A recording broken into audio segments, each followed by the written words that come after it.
अस्सलाम वालेकुम, कैसे हैं सब दोस्त। उम्मीद है कि सब ठीक ठाक होंगे।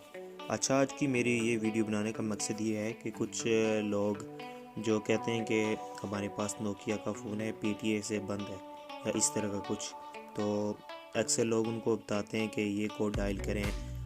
वैसे बेसिकली जो नोकिया का चाइना में मोबाइल आता है उस पे ये वाला कोड वर्क करता है, ये वाला कोड जो मैंने अभी डायल किया है। तो नोकिया का जो ओरिजिनल फ़ोन होता है उस पे इस तरह का कोई कोड वर्क नहीं करता, ये सब फेक होता है। नोकिया का जो ओरिजिनल फ़ोन है वो जेन्युइन तरीके से आप पीटीए से जो है अप्रूव करवा सकते हैं, वरना उसका कोई इस तरह का ऑप्शन नहीं होता कि आप उसको अनलॉक कर सकें। Thank you so much.